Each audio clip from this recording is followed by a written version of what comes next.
Welcome to Vamsi TV. Tollywood star hero Pawan Kalyan ప్రధాన పాత్రలో నటిస్తున్న crazy project OG, run Raja run, Saaho చిత్రాల ఫేమ్ సుజిత్ ఈ సినిమాకు దర్శకత్వం వహిస్తున్నాడు.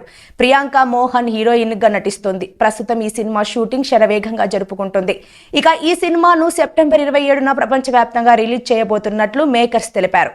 ఇప్పటికే మూవీ నుంచి ఫస్ట్ లుక్ తో పాటు గ్లిప్స్ విడుదల చేయగా ఫుల్ రెస్పాన్స్ వచ్చింది. అయితే తాజాగా ఈ మూవీ దర్శకుడు సుజిత్ ఒక క్రేజీ పోస్ట్ పెట్టాడు. సుజిత్ తన ఇన్స్టాగ్రామ్ డీపీ మారుస్తూ ఒక సాలిడ్ ఫోటో పెట్టాడు. ఇందులో సుజిత్ పై పవన్ కళ్యాణ్ చేతులు వేసినట్లు ఫోటో ఉంది. దీంతో ఈ ఫోటోను మెగా ఫ్యాన్స్ తెగ షేర్ చేస్తున్నారు. డివివి ఎంటర్టైన్మెంట్స్ పతాకంపై డివివి దానయ్య ఈ సినిమాను నిర్మిస్తుండగా ఇమ్రాన్ హష్మి, అర్జున్ దాస్, శ్రీయారెడ్డి, ప్రకాష్ రాజ్ కీలక పాత్రలు పోషిస్తున్నారు. తమన్ స్వరాలు అందిస్తున్నారు.